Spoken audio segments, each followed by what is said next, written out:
안녕하세요. 여러분과 함께 정치의 지도를 그려가고 있는 막과 그려가고 있는 저는 수능 완성 연출을 맡은 박보미입니다. 벌써 심화 3강째 다다랐습니다.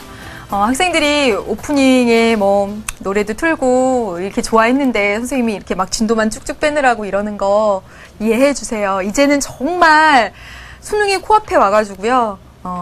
그러면 또 분위기 파악 못하는 게 될 것 같아요. 그러니까 열심히 풀어나가도록 하겠습니다. 여러분, 벌써 이제 1단원의 마지막 심화 강의가 됩니다. 여러분, 1단원에 제일 앞에 보여드렸던 그런 OX 이제는 완벽하게 풀 정도가 됐죠. 여러분, 정말 저도 그런 거 많이 해봤지만 강의만 듣고 복습 안 하고 자기 거 안 만들면 정말 아무 소용이 없습니다. 예. 선생님도 요즘에도 영어 강의 듣고 그러는데 늘 듣기만 하고 말아요. 그래서 진짜 남는 게 없더라고요. 네. 여러분은 정말 선생님처럼 그러지 않는 그런, 진짜 인강을 통해서 많은 것들을 얻어갔으면 좋겠다라는 생각을 합니다. 네, 이번 시간에는 여러분 네 번째 정치의 지도, 민주정치와 정부 형태를 가지고 이야기를 하겠습니다. 정부 형태가 여러분 가장 핵심임을 아시죠? 그런데 실제로 수능에 보면 정부 형태를 가지고 정말 어렵게 내지는 않아요. 그렇기 때문에 사실은 정부 형태가 공부하기에 제일 쉽습니다. 제일 쉬워요. 그래서 그 가운데서도 여러분이 제일 이해가 안 되는 이원 집정부제 중심으로 정부 형태를 그래서 볼 생각이고요. 이제 앞 페이지부터 이제 차근차근 볼 텐데요. 여러분 1페이지에 보면 이 민주정치와 관련돼서 직접민주정치 정부 형태, 간접민주정치의 형태가 있어요.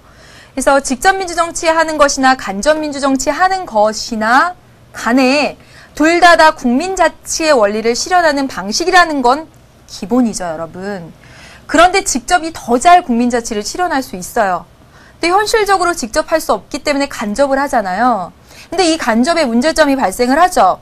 그래서 여러분 옆에 칸 보시면 여러분 베이직앤 포인트 보고 있습니다.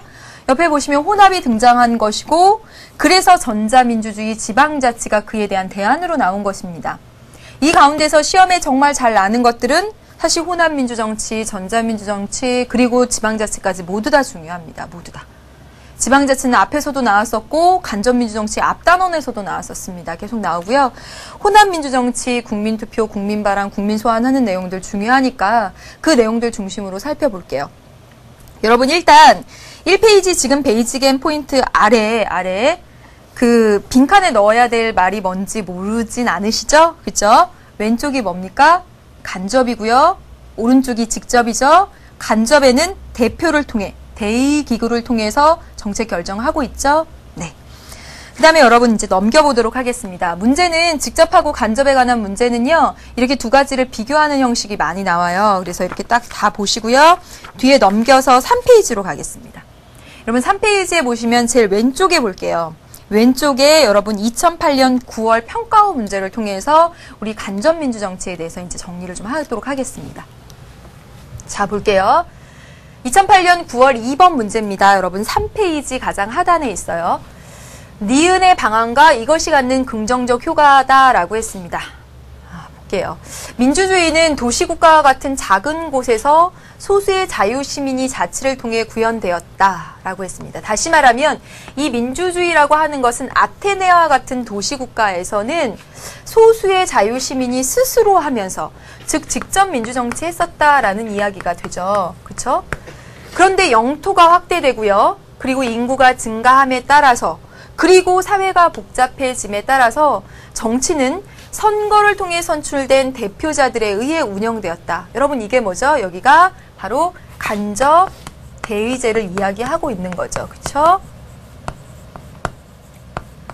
이와 같은 대의제는 모든 정책 결정과 집행에 국민이 직접 참여함으로써 나타날 수 있는 문제. 국민이 직접 참여할 때는 어떤 문제가 나타날까요? 어리석은 다수에 의한 결정, 즉 중우정치를 가장 문제라고 생각하죠. 그런 문제점들을 방지할 수 있고 또 넘겨볼게요. 네. 능력과 자질을 갖춘 대표자를 통해서 정치과정의 효율성을 여기다가 표시를 합시다. 여러분 간접민주정치의 장점은 효율성을 보장하는 데 있죠. 모든 사안을 국민 전체가 모여서 하게 되면 비효율적이잖아요. 근데 대표를 통해서 선출된 대표를 통해서 하게 하기 때문에 효율성을 보장한다라는 측면에서 장점이 있습니다. 그런데 이 간접민주정치 대의제는 문제점들이 있죠. 어떤 문제가 있을까요? 이런 거 정리하셔야 되잖아요. 뭐죠? 대표한테 맡기고 나서 어떻게 되는 거예요? 정치적 무관심해지는 거죠. 그렇죠? 그 다음에 또 어떤 문제가 있을까요? 네. 대표한테 했더니 대표가 우리 의사를 제대로 잘 받아들이지 않고 의사를 왜곡해요. 즉 대표의 실패. 네. 또 이런 것들도 지적할 수 있죠. 정당 국가화 현상. 대표가 우리 국민의 대표가 아니라 정당의 일원으로 전락하는 것. 또 이 대표가 행정부에 비해서 정말 약화되고 있는 현상, 행정국가화 현상 등 이런 문제점들을 이야기할 수 있을 겁니다.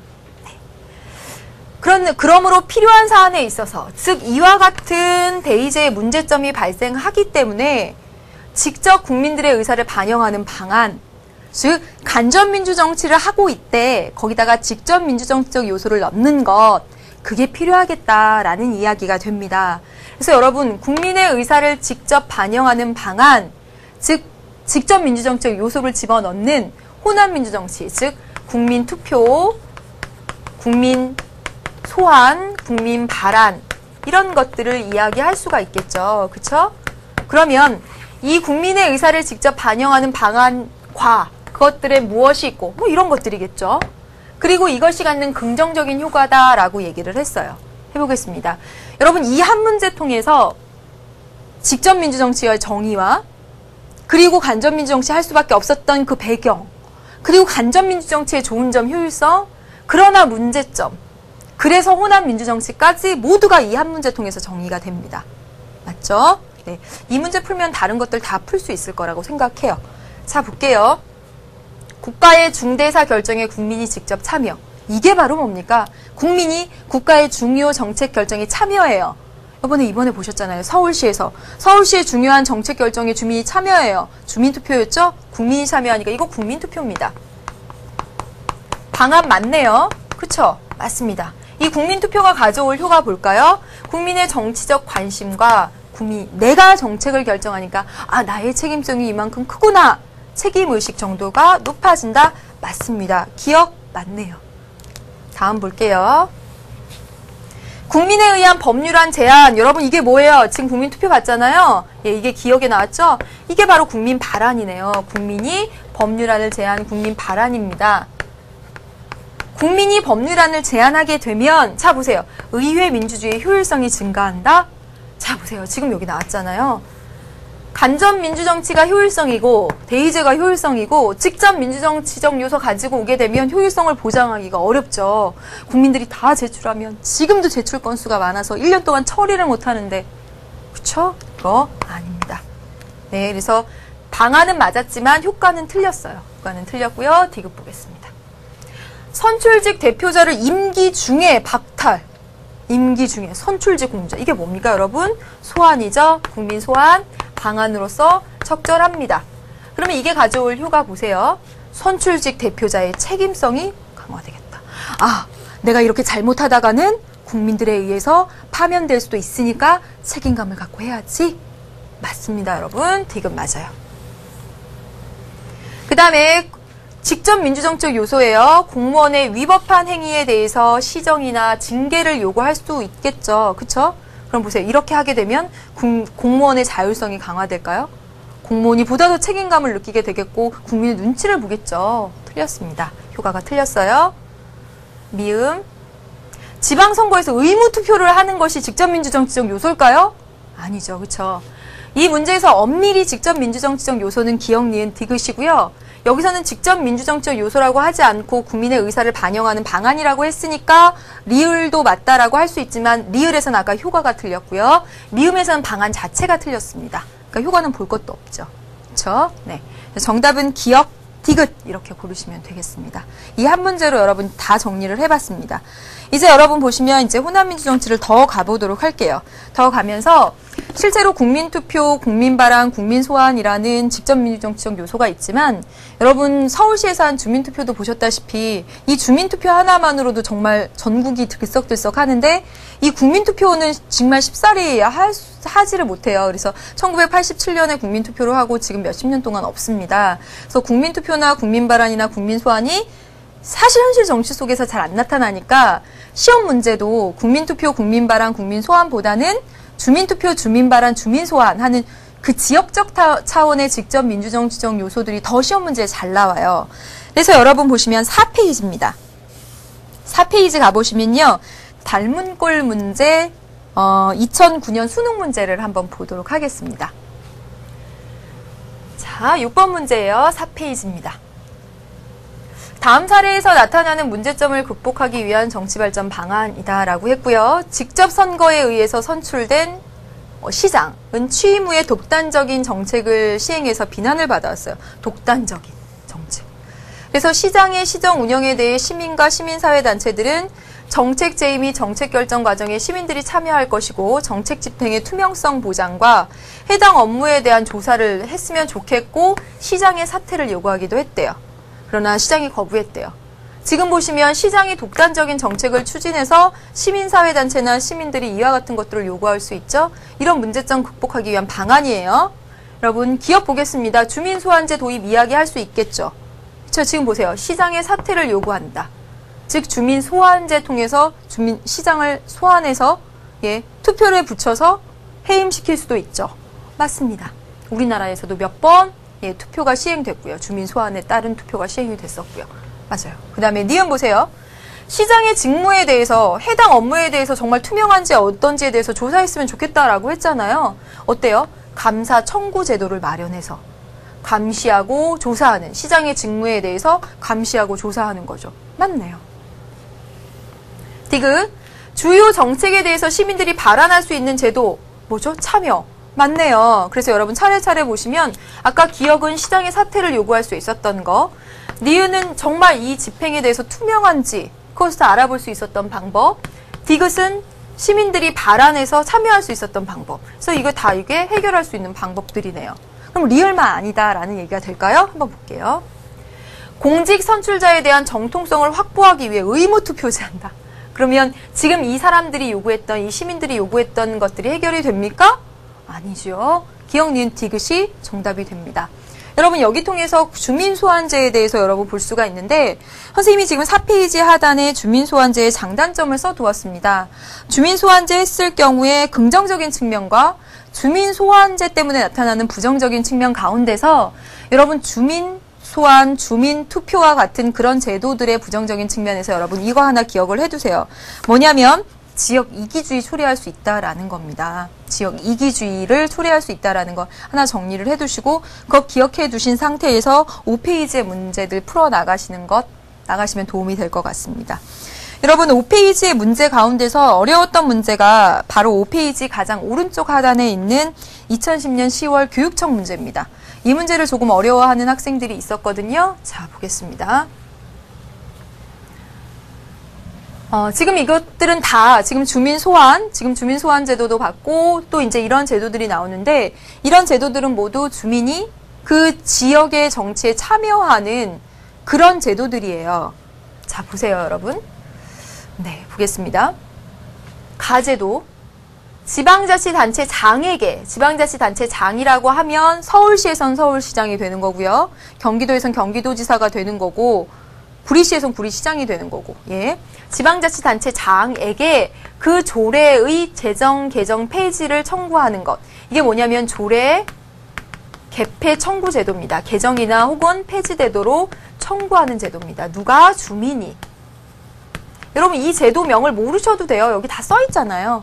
주민이 조례의 제정, 개정, 폐지를 요구할 수 있는 제도. 굉장히 참여하는 거네요. 그쵸? 그래서 요건도 나와 있어요. 50만 명 이상의 대도시에서는, 이 대도시에서는 19세 이상 주민 총수의 100분의 1 이상 70분의 1 이하의 청구가 있었을 때. 여러분 100분의 1 이상이래요. 그럼 50만 명의 100분의 1이면 1%잖아요. 50만 명의 1%면 다시 말하면 5천 명 이상 70분의 1 이하의 서명이 필요하다는 거죠. 이걸 하기 위해서는. 이 50만 명 이상의 도시에서는. 그 다음에 여기 볼게요. 나제도는 뭐냐면 지방자치단체와 그 장의 권한에 속하는 사무처리가 법령에 위반되거나 공익을 해친다고 생각되면 상급기관에 감사를 청구하는 거. 주민감사청구제도입니다. 그 용어 모르셔도 되죠? 여기 이렇게 나와 있잖아요. 주민감사청구제도. 네. 그래서 여기 나와 있어요. 그래서 이거 하려면 시도의 경우에서는 주민 500명, 50만 이상의 대도시에서는 300명 이렇게 나와 있네요. 보면 이 조례개폐 청구제도를 청구하기 위해서는 5,000명 정도가 50만 명 이상의 대도시에서, 근데 여기는 300명만 있으면 되네요. 청구 요건이 여기가 더 크죠? 그렇죠? 이제 보겠습니다. 이 두 제도 모두 시민이 참여하는 거잖아요. 그렇죠? 참여하는 거죠. 참여적 경험을 통해 정치 사회화 될 수 있는, 다시 말하면 내가 정말 직접 조례 개폐를 청구하는 것에 서명도 받고 시장에게 요구하고 감사 청구하는 것 관련해서 서명도 받고 이렇게 감사 청구로 요구하고 이렇게 하면 진짜 이러한 경험들을 통해서 내가 정치 교육, 내가 이 지역의 주인이구나 이런 생각들 갖게 되겠죠. 맞는 얘기입니다. 그렇죠? 여러분, 니은 선지가 어려웠습니다. 니은 선지 어려웠어요. 보세요. 두 제도 모두 중앙과 지방 정부의 수직적 권력 분립? 여러분, 수직적 권력 분립이라고 하면 뭐냐면, 중앙과 지방 정부의 수직적 권력 분립이라고 하면 뭐냐면 중앙으로부터 간섭받지 않는, 즉 지방 분권을 의미하는 거예요. 권력 분립을 이야기하는 건데 여기서는 뭡니까? 지금 주민이 조례의 재정 개정 폐지를 요구, 주민이 감사를 청구, 즉 주민이 참여하는 주민 자치잖아요. 자치. 즉 자치의 원리를 강조한다라고 보아야지 분권의 원리다라고 이야기하면 안 되는 겁니다. 그래서 틀렸어요. 이건 어려웠습니다, 여러분. 디귿 가볼게요. 50만 명 이상의 대도시에서는 나보다 가해 청구 요건이 더 엄격하죠. 50만 명 이상 대도시 보니까 여기서는 300명 이내의 서명을 받아야 되는데 여기서는 적어도 100분의 1 이상의 서명을 받아야 돼요. 5,000명 이상의 서명을 받아야 돼요. 여기가 더 엄격하잖아요. 맞습니다. 리을. 가는 주민들의 입법 참여 제도이고, 네, 맞네요. 법에 참여하는 거. 지방의 법이 조례잖아요. 맞아요. 그런데 여기 보세요. 나의 주민 청구에 의한 사법적 통제제도. 여러분, 사법적. 이 문제가 어려웠던 이유는 이런 것들, 니은도 어려웠고요. 리을도 어려웠어요. 사실 답이 아닌 것들이 다 어려웠어요. 자, 보세요. 여기 보세요. 나는 그 지방자치단체의 권한, 그 장의 권한에 속하는 사무처리가 법령에 위반되거나 공익을 해하면 그 상급 기관에다가 감사를 청구하는 겁니다. 만약에 송파구에서 강남구에서 문제가 일어나면 서울시에게 감사를 청구하는 거예요. 행정기관이죠. 행정부에 의한 통제입니다. 행정부에 의한 통제지 사법적 하면 안 되지요. 잘 읽으셨어야 됩니다. 그러니까 어려웠어요. 자, 여기서 지금 이 문제까지 봄을 통해서 여러분은 봐서 어떤 걸 보실 수 있냐면, 이 지방자치에는 분권을 추구하는 분권의 원리와 자치의 원리가 있다라는 것, 니은선지 보면서 여러분 그거 정리하셨어야 됐고요. 또 그 밖에 주민소환제도, 조례개폐 청구제도, 주민감사 청구제도 이런 것들 나오는데 이런 거 외우려고 하지 마시고요. 이렇게 다 주어집니다. 정말이요. 네. 다음으로 이제 넘어가겠습니다. 자, 여러분 이제 국민투표제도에 대한 문제를 볼게요. 6번 문제 보겠습니다. 여러분 지금 보시면 6번이 아니죠. 6페이지입니다. 6페이지에 가보시면 왼쪽 제일 위에 2009년 4월 문제가 나와 있습니다. 그리고 그 위에다가 선생님이 요약 정리를 해놨잖아요. 이 국민투표라고 하는 것은 국민에게 물어보는 거예요. 직접 정책 결정을 물어보는 건데 우리나라에선 대통령만이 국민투표에 붙일 수 있는 권한이 있습니다. 그래서 외교, 국방, 통일, 기타 중요한 안위에 관한 것은 국민에게 직접 물어볼 수 있다라고 되어 있어요. 그런데 자 보겠습니다. 헌법재판소는 2004년 5월 14일 헌법 제72조의 국민투표 대상인 중요 정책에 자 보시면 72조에 뭐라고 써있냐면 대통령은 외교, 국방, 통일, 기타 중요한 정책에 관해서 국민들에게 의사를 물을 수 있다라고 했는데 그 중요 정책에 대통령에 대한 국민의 신임은 포함하지 않는다라고 되어 있대요. 즉, 이 대통령을 계속 지지할 것인가 아닌가, 즉 인기투표 이런 것은 아니다라는 얘기입니다. 그 중요 정책 속에 이건 안 들어간다라는 이야기예요. 국민투표는 본질상 대표자에 대한 신임은 국민투표의 대상이 될 수 없다. 우리 헌법에서 대표자의 선출과 그 대표자에 대해서 계속 믿고 갈 것인가 아닌가는 선거를 통해서 이미 하고 있기 때문에 국민 투표를 다시 붙여가지고 이 대표를 신임할 것인지 믿고 갈 것인지 아닐 것인지를 국민 투표를 통해서 할 수 없다라는 게 우리 헌법재판소의 견해래요. 대통령은 이미 지난 선거를 통해 획득한 자신에 대한 신임을 국민투표 형식으로 재확인하고자 하는 것은 국민투표를 굉장히 위헌적으로 사용하는 것이래요. 됐죠? 이해해 주시죠? 보겠습니다. 기억의 이유, 대표자에 대한 신임은 국민투표의 대상이 될 수 없다라고 한 이유. 자, 보세요. 기억. 대통령이 이미 선거를 통해서 자신에 대한 신임을 확인해 놓고 또 국민투표를 통해서 재확인하려고 하는 것은 자신의 정치적 입지를 강화하려는 수단이 될 수 있기 때문에 안 돼 하는 거죠. 그렇죠? 맞네요. 니은 정책에 대한 정당성을 확보하는 방법으로 국민한테 물어봐서 정치권에서 이게 타협이 잘 안 되니까 국민한테 물어봐서 국민들이 이렇게 지지합니다. 이런 정책에 대한 정당성을 확보하는 방법으로 이용이 될 수가 있기 때문에 잘못 이용이 될 수가 있기 때문에 안 된다. 맞죠? 디귿 투표에 대한 관심이 낮아서 여러분 관심이 낮진 않을 겁니다. 그리고 낮은지 아닌지도 알 수가 없고요. 리을 정치 권력의 획득 과정에서 합법성을 인정받으려고 여러분 이미 정치 권력은요. 여기 보세요. 지난 선거를 통해서 민주적인 선거 절차를 통해서 획득했어요. 아닙니다. 그래서 여러분 지금 이 문제는 국민투표라는 이 제도에 대한 국민투표라는 제도가 부정적으로 쓰일 수 있음을 보여주는 그런 문제입니다. 그래서 여러분 위에 선생님이 레퍼렌덤 방식이니 플레비시트 방식이니 이렇게 써놨지만 그런 용어는 절대로 외우실 필요가 없고요. 국민투표가 국민에게 주요 정책에 대해서 정말 찬반을 묻는 직접 민주정치적 요소지만 이 국민투표 제도라는 것이 지금 사례와 같이 정말 정치 권력의 뭐 이런 입지를 강화하기 이런 수단으로 악용되는 경우도 있다라는 것을 여러분 이 문제 통해서 확인하시면 되겠습니다. 네. 그래서 여러분 지금까지 국민투표, 뭐 주민소환, 뭐 이런 국민 참여 제도에 대해서 살펴봤어요.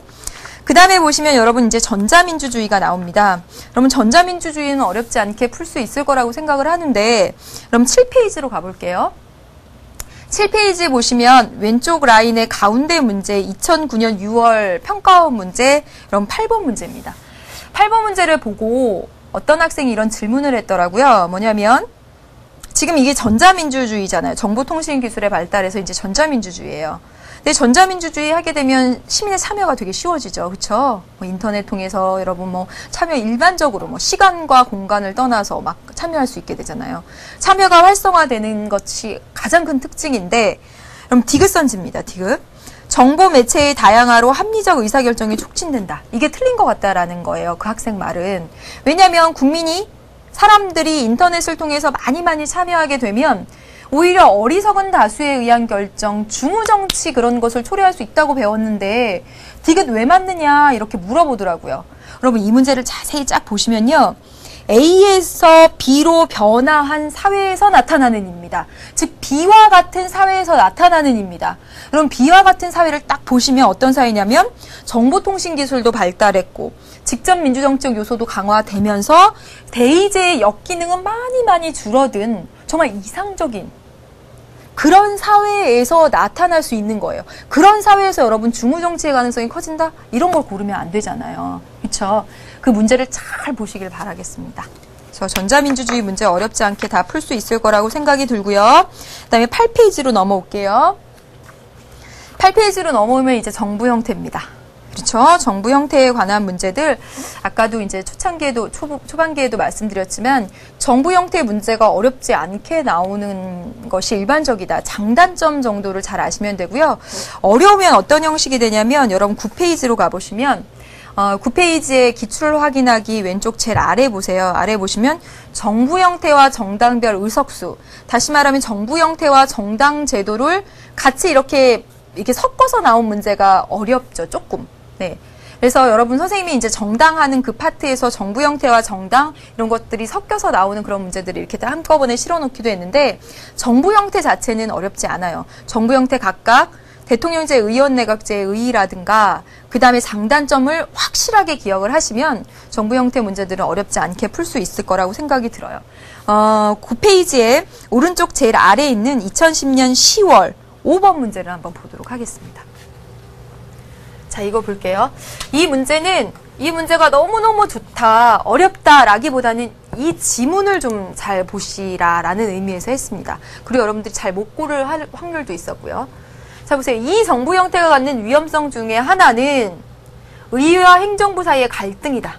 그럼 의회와 행정부 사이의 갈등이라고 한다면 대통령제를 생각할 수가 있어요. 그쵸?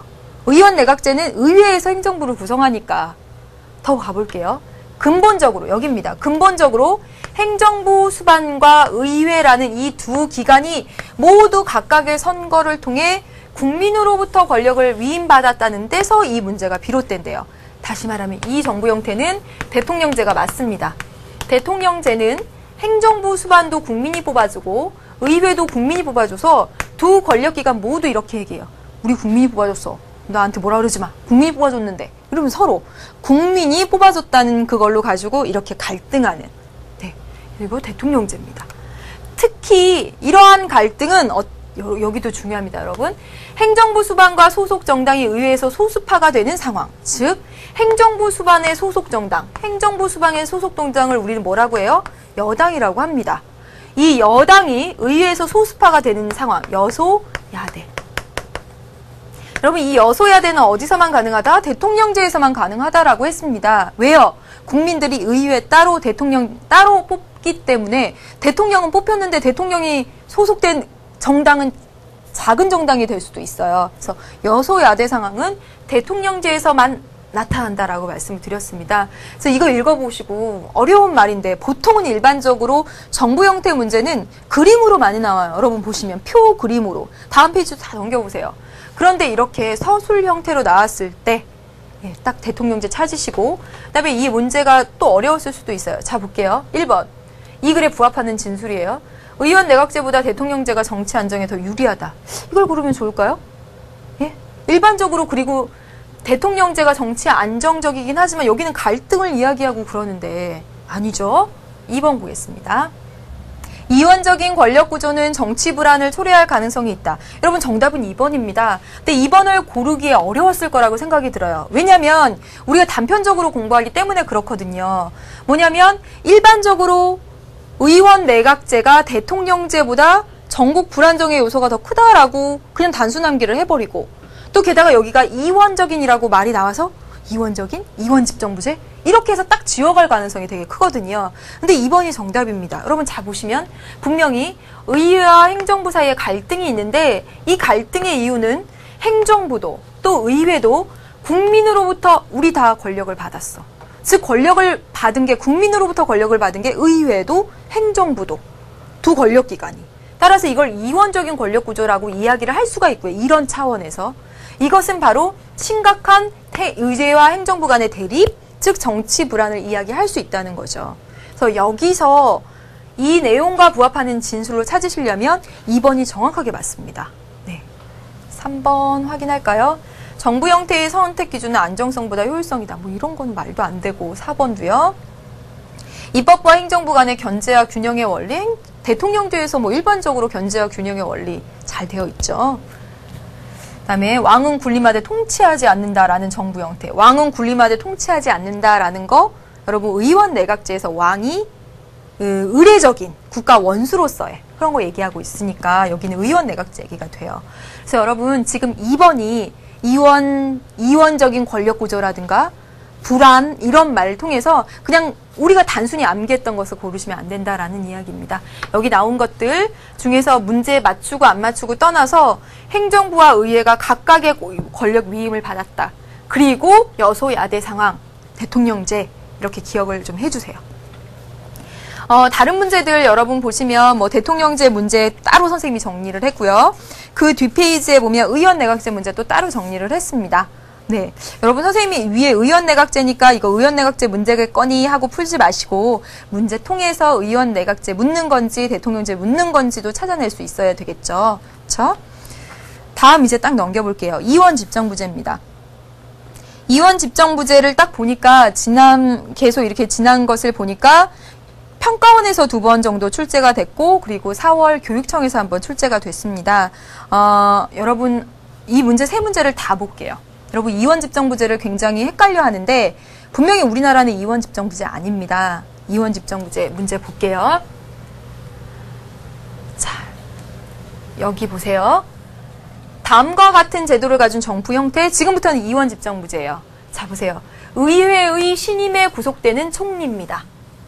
그리고 총리와 내각입니다. 여러분 여기까지 보면 이것은 뭐냐면 의원 내각제와 같습니다. 맞죠? 의원 내각제는 어떠냐면 의회에서 내각을 구성합니다. 그래서 의회 다수당에서 총리가 나오고 그 총리가 내각을 구성하죠. 의원 내각제와 같아요. 흡사. 그쵸? 그런데 밑에 보니까 외교 국방은 대통령이 담당하고 대통령이 있네요. 그리고 국가 내부적인 정치는 총리가 담당한대요. 아, 두 개로 나눠졌구나. 그래서 총리가 의회에서 이렇게 총리도 있지만 대통령도 있어서 외부적인 건 또 대통령이 하는구나 라는 걸 알 수가 있어요. 대통령과 의회 의원은 모두 국민이 선출함. 여기 딱 보세요. 대통령과 의회 의원을 모두 국민이 선출한대요. 그럼 여러분 뭡니까 이거? 대통령제잖아요. 다시 말하면 지금 이 문제는 이원 집정부제인데 이원 집정부제라고 하는 것은 의원 내각제와 대통령제를 절묘하게 이렇게 섞어 놓은 거예요. 여기처럼 의원 내각제 같으면서도 대통령제 같으면서도 이게 이렇게 같이 함께 하니까요. 자, 그림을 한번 그려보겠습니다. 너무 많이 그렸어요, 여러분. 자, 보세요. 국민이 대통령을 뽑습니다. 이렇게요. 그쵸? 국민이 의회를 뽑아요. 의회를요. 자, 이 모습 보니까 여러분 어떤 정부 형태입니까? 대통령제지요. 대통령제 맞아요? 그렇잖아요. 그런데 지금 상황 보니까 어떠냐면 이 의회의 가장 큰 다수당이 여기로 가서 또 총리도 된대요. 내각을 구성한대요. 예. 여러분 이 모양은 뭡니까? 의원 내각제 모양이죠? 제 모양입니다. 그래서 이게 섞인 거예요. 자, 여러분 여기서 여러분이 물어봅니다. 선생님, 우리나라 대통령도 있고 총리도 있는데요? 있죠. 그런데 그 총리가 의회 다수당의 그 대표가 총리로 옵니까? 아니에요. 아니란 얘기예요. 대통령이 임명한 총리입니다. 의회 다수당이 아니라. 물론 여기서도 대통령이 임명하자 의회 다수당에서 오면 네, 여기서 이렇게 오게 되어 있습니다. 이렇게요. 이렇게요. 그래서 의원 내각제적 요소가 있으면서도 대통령제 이거 섞어놓은 거 이원 집정부제입니다. 그래서 여기 대통령은 외교 국방을, 총리는 국내 정치를 이렇게 한다라는 거죠. 그렇죠? 보겠습니다. 기억.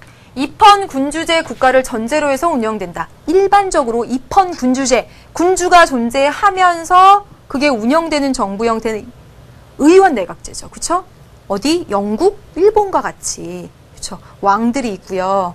물론 의원 내각제에서도 왕이 없는 나라도 있어요. 대통령이 있는 나라들도 있어요. 그런데 입헌 군주제 국가를 전제로 해서 운영되는 건 의원 내각제입니다. 군주가 있으면서 하는 거. 군주가 그런 국가 원수로서의 역할을 하면서. 틀렸죠? 대통령과 총리는 모두 의회에 대해서 정치적 책임을 진다. 여러분 잘 보세요. 내가 책임을 지려면요. 나를 뽑아준 사람에 대해서 책임을 지는 거예요. 근데 보시면 대통령은 의회가 뽑아줬어요? 아니에요. 대통령은 누가? 국민이 뽑았어요. 그럼 그 대통령은 국민에 대해서 책임을 져야지 왜 의회에 대해서 책임을 져요? 아니죠? 저 틀렸습니다. 디귿. 대통령과 총리가 권력을 분점하는 것이 취지죠. 그렇죠. 행정부 내에서 대통령과 총리가 외교, 국방, 이거, 네. 외교, 국방, 내부 정치 이렇게 나눠서. 맞네요. 리을. 대통령과 총리의 소속 정당이 항상 일치하지는 않죠. 여기 다시 가보겠습니다, 여러분. 그쵸? 대통령은 A당 출신이에요. A당 출신이에요. 네? 그런데 의회에서 A당은 작은 당이고요. B당이 커요. 그럼 총리는 큰 당에서 온다 그랬죠? B당입니다.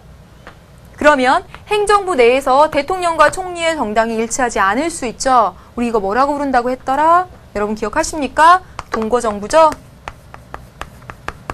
네, 맞습니다, 여러분. 리을? 맞아요. 네, 더 가보겠습니다, 여러분. 자, 각국의 대통령은, 여러분, 대통령은 국민의 직접 선거로 선출되며 여기까지 읽고 대통령제다 하고 이 문제 풀었으면 다 틀리는 거죠. 그쵸? 더 가보세요.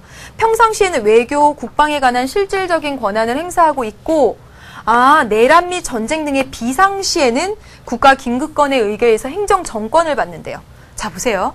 대통령이 있는데, 국민이 뽑아준 대통령이 있는데, 평상시에는 외교, 국방만 하고, 여기. 그리고 비상시에는 전권을 행사한대요. 또한 대통령은 최고 사법위원회 의장을 겸하고 있으며, 사법까지? 의회에 대해서는 책임을 지지 않는다라고 했습니다. 왜요, 여러분? 대통령은 국민이 뽑아줬으니까 뽑아준 국민에 대해서 책임을 져야죠. 그렇죠? 또 여기 이제 나왔습니다. 총리는 하고 나왔네요. 총리는 다수당의 대표로서 의회에서 선출되며 여기 이건 대통령제 모습인데 여긴 보니까 의원 내각제 모습이 있네요. 두 개 같이 섞여 있으니까 이원 집정부제죠. 더 보겠습니다. 일반 행정에 관한 권한을 갖는다. 즉 국내 정치를 총리가 담당한다라는 얘기입니다.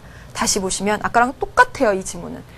대통령제 같으면서 의원 내각제 같으나 대통령은 외교 국방 그리고 총리는 국내 정치 담당하는구나. 근데 방금 전에 봤던 문제보다 더 깊숙이 들어갔어요. 뭐냐면 위기 사태가 오면 대통령의 권한이 커지는구나 라는 거죠. 그렇죠? 의회는 자 보세요. 의회는 내각에 대해서 불신임권을 가지며 자 보겠습니다. 의회가 총리를 뽑아줬으니까 이 총리가 구성한 내각에 대해서 불신임권을 가지죠. 의원 내각제의 모습이잖아요. 법률안 제출권 갖고. 그렇죠? 여기까지 여러분 의원 내각제적 모습을 가지고 있습니다. 물론 일반 행정권만 담당하니까 이원 집정부제구나라는 걸 알 수가 있고요. 문제 풀어보겠습니다. 각국의 정부 형태에 대한 국가 비상시 신속한 국정수행이 가능하다. 맞죠, 여러분? 국가 비상시에는 누구한테? 대통령에게 탁 권한을 몰아주니까 신속하게. 맞아요. 의회는 대통령에 대해서 불신임권을 행사할 수 없겠죠. 그쵸? 보세요. 대통령은 국민이 뽑아놨는데 국민이 뽑아줬는데 의회가 불신임하겠어. 이러면 안 되잖아요. 틀렸습니다. 맞습니다. 디귿. 행정의 이원화로 인해 대외정책의 일관성을 갖기가 어렵다. 이원화된 건 맞죠, 여러분? 그쵸? 외교, 국방은 대통령이, 일반 국내 행정은 총리가 이원화된 건 맞아요. 그렇지만 대외정책은 대통령이 합니다. 상의해서 하는 게 아니잖아요. 대통령이잖아요. 물론 상의도 하겠지만 같은 정당이거나 이러면 대통령이 갖는 권한입니다. 일관성 갖기 어렵다? 아니죠. 그렇죠? 대통령과 총리의 소속 정당이 다를 경우 독재화의 위험이 높다. 대통령과 총리의 소속 정당이 같을 경우가 아닐까요, 여러분? 상식적으로 생각해서. 그쵸? 네, 틀렸네요. 다음 이제 한 문제 더 보겠습니다.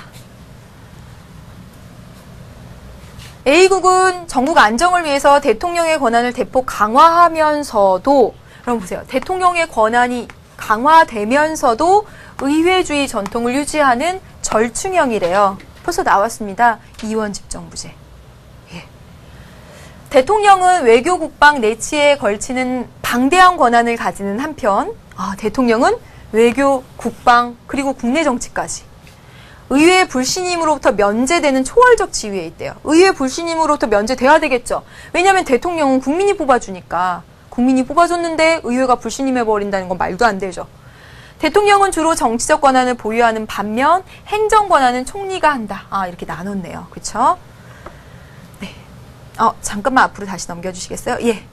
또 총리가 지휘하는 행정부에 속하며 행정권은 행정부는 의회에 대해서 책임을 진다. 왜요? 지금 총리는 의회에서 뽑아줬으니까 뽑아준 데에 대해서 책임을 져야 하니까요. 맞습니다. 갖고 올게요. 입법부는 하원 우위의 양원제이나 하원이 우위에 있는 양원제래. 양원제 상원 하원이 있는 상원도 개헌 문제에 관해서는 하원과 동등한 권한을 가지며 상원은 대통령의 의회 해상권에 대해서도 제외되어 있다. 대통령이 의회 해상권이 있나 봐요. 의회 해상권이 있는데 하원만 해상권이 있지 상원에 대해서는 해상권이 없네요. 그런 얘기인 거죠? 더 가보겠습니다. 상권 분립의 원칙에 따라 사법부가 독립되어 있지만 대통령이 사법권의 독립의 보장자로서 최고사법위원회의 의장을 겸하고 있고 대통령의 권한이 센 그런 이원집정부제 모습이네요. 사법위원회, 대법관, 고등법원장 임명, 제청 이런 상당한 권한을 보유하고 있다. 이렇게 되어 있습니다. 풀어볼게요. 1번. 대통령은 헌법을 초월한 권리를 가지고 있다. 그럼 이거 맞다고 고를 가능성이 있죠? 대통령의 권한이 센 건 맞습니다. 맞아요. 그렇지만 대통령이 헌법에 써있는 이상의 권한을 가지고 있다는 건 틀려요. 이 내용들은 다 헌법에서 규정한 권한들입니다. 헌법에 그만큼 강하게 대통령의 권한을 규정해 놓은 거지 대통령이 헌법을 초월하는 권한을 행사한다라는 건 아니에요. 그럼 독재자거든요. 틀렸어요. 삼권 분립의 원칙이 엄격하게 적용되고 있다. 자, 보세요. 삼권 분립의 원칙에 따라 사법권 독립의 보장자로서 대통령이 기능하지만 사법권에 관해서도 대통령은 상당한 권한을 보유하고 있다라고 했잖아요. 엄격한 삼권 분립이라고 말하기는 어렵죠. 틀렸습니다. 대통령과 총리의 권한 균등? 아니죠. 그렇죠? 대통령은 의회의 불신임이 면제되며 그렇습니다. 의회의 불신임이 면제되죠. 불신임할 수 없다라고 아까 앞 페이지에 나왔었죠. 왜요? 대통령은 국민이 뽑아줬으니까요. 근데 여기 보세요. 의회를 해산할 수 없다. 맞을까 틀릴까? 틀렸어요. 지금 보세요. 입법부는 하원, 우위의 양원제이고 상원은 대통령의 의회 해산권에서 제외된다라고 했습니다. 그럼 하원은 대통령의 의회 해산권에 해당되는 거죠. 그쵸? 의회를 해산할 수 없다? 틀렸죠. 하원은 할 수 있잖아요. 그렇습니다. 5번. 국정 혼란의 경험에 반영해 효율적 국가 운영을 추구하고자 한다라는 5번이 정답입니다. 국정 혼란, 의원 내각제만 하다 보니까 그 전국 불안정 요소가 커서 대통령의 권한을 강화한 그런 프랑스식 이원 집정부제가 나타난 겁니다. 그래서 5번이 정답이 돼요. 5번을 고르기 어려울 수도 있었지만 1, 2, 3, 4번을 지워가고 5번까지 올 수 있었습니다. 그 다음에 이제 하나 더 말씀드리면요. 지금 이원 집정부제에서 대통령이 있죠. 대통령의 권한이 셉니다. 근데 이제 대통령제의 대통령과는 또 달라요. 그쵸? 총리의 역할도 다르기 때문에. 그런데 여러분, 의원 내각제에서도 대통령이 있을 수 있어요, 여러분. 의원 내각제에서도. 네. 의원 내각제에서는 왕이 있죠, 왕. 왕이 국가 원수로서 존재하고, 의회가 이렇게 내각을 구성하는 이런 형태입니다. 그렇죠. 그래서 여기서 총리가 행정권을 담당하잖아요. 이런 형태입니다. 그런데 일반적으로 해서 왕이 있는 그런 나라에서 의원 내각제를 채택하는데 왕이 없는 나라에서도 의원 내각제 하는 나라 있어요. 그 나라는 왕의 역할을 누가 하냐? 대통령이 합니다. 그러면 대통령이 나왔기 때문에 이거 이원 집정부제야, 대통령제야 그렇게 딱 규정을 하면 안 돼요. 이때 대통령은요. 정말 국가 원수로서 명목적인 정말 여기처럼 권한 없고요. 명목적인 역할에 그치거든요. 그래서 이 대통령은 그냥 의회에서 선출하는 등, 뭐 독일에서 대통령이 있지만 그 대통령 국가 원수로서 여기랑 또 다른 차원이에요. 그러니까 용어를 가지고 딱딱 대통령제네, 의원 내각제네 이렇게 해버리면 문제를 못 풉니다. 예. 정부 형태 관련해서는 이원 집정부제 문제가 가장 어렵지 않나라는 생각 들어서 세 문제 연속 풀어봤고요. 이제 마지막 문제 보도록 하겠습니다. 이제 다 나타난 거예요. 다 나타난 거. 이제 한번 이 문제 풀면서 정리를 하겠습니다. 행정부가 의회에 대해서 책임을 지는가? 잘 보세요. 행정부가 의회에 대해서 책임을 지는 여기가 예스고 여기가 노입니다. 대통령제에서 행정부는 누구에 대해서 책임을 질까요? 국민이겠죠. 책임을 진다라는 건 나를 뽑아준 사람에 대한 책임을 이야기하는 거예요. 그렇기 때문에 행정부가 의회에 대해서 책임을 지면 의회가 뽑아줬기 때문입니다. 그래서 여기는 의원 내각제로 가야 돼요. 이쪽이 의원 내각제. 그리고 이쪽은 행정부가 의회에 대해서 책임을 질 필요가 없다면 국민이 뽑아줘서 그런 겁니다. 여기가 대통령제로 가야 돼요. 네. 해볼게요. 그러면 의원 내각제에서 의회에서 제1당이 과반수 의석을 확보했는가? 네. 과반수 의석을 확보했으면 그 과반수 의석을 확보한 정당에서 내각을 구성하면 되죠. 단독 내각입니다. 여기가 단독 내각. 그런데 보세요. 의회에서 이렇게 의회가 있는데 제1당이 이게 1당이죠. 제일 넓으니까. 1당이 과반수 못했죠. 그쵸? 그러면 어떻게 해야 돼요? 연합 이렇게 해야 되겠죠. 연합해서 여기서 이렇게 내각을 구성하는 거잖아요. 즉 과반수를 차지하지 못했다. 여기 열린 내각 되는구나. 이런 얘기입니다. 이제 여기 가봅시다. 여기 대통령제예요. 의회에서 집권당이 과반수 의석을 확보했는가? 자, 집권당이라고 하면 대통령을 배출한 바로 그 정당입니다. 대통령을 배출한 정당이 의회에서 과반수인가? 그럼 대통령을 배출한 그 집권당을 우리 여당이라고 부르죠? 여당이 과반수니까 크구나. 나머지 정당들이 야당이 작구나. 이겁니다. 근데 여기는요. 의회에서 대통령을 배출한 정당 여당이 과반수를 확보하지 못했대요. 아, 그럼 여당이 작구나. 나머지 정당들이 더 크구나. 이 얘기입니다. 네. 그 집권당을 빼놓고 나머지는 다 야당이 되는 거예요, 여러분. A당이 집권당이면 A당을 뺀 B, C, D, E, F가 다 야당이 되는 거예요. 자, 이런 형태입니다. 자, 보겠습니다. 1번. AB에서는 행정부 수반의 임기가 헌법을 통해서 보장된다. AB는 의원 내각제 임기 보장 안 되지요? 틀렸습니다. C보다 A에서 행정부가 정치적 책임에 민감하다. C보다 A가 책임성이 민감하죠. 왜요? C는 대통령제고 A는 의원 내각제니까. 맞습니다. C, D에서는 행정부의 법률안 제출권이 인정된다. C, D 대통령제잖아요. 대통령제에서는 법률안 거부권만 있지 제출권은 없는 거죠. 원칙적으로. 우리나라 있다고 해서 있다라고 맞다라고 하면 안 됩니다. 우리나라에 있는 의원 내각제적 요소였죠. 틀렸습니다. D보다 B에서 의회 행정부 간의 마찰 가능성이 더 크다. D보다 B에서 행정부와 의회의 마찰 가능성이 크다. 전반적으로 여러분 보시면 여긴 대통령제고 의원 내각제입니다. 의원 내각제에서는 의회가 내각을 구성했어요. 둘 간의 관계는 친밀할 가능성이 더 큽니다. 게다가 여기 보세요. 여소야대입니다. 여당이 조그마고요. 야당들이 커요. 그러면 행정부와 의회 간에 얼마나 마찰이 심하겠어요? 틀렸어요. 네, 5번. D보다 C에서 법률안 거부권이 행사될 가능성이 크다. 자, 보세요. 여당이 작습니다. 야당이 뭔가 법률안을 내면 여당의 수장인 대통령이 법률안 거부권, 여기가 대립의 여지가 크니까 여기서 법률안 거부권이 더 많이 나오겠죠. 그쵸? 여기는 대통령이 소속된 정당이 크잖아요. 대통령이 소속된 정당이 만들어낸 법률안에 대해서 대통령이 막 거부하겠어요? 아니라고요.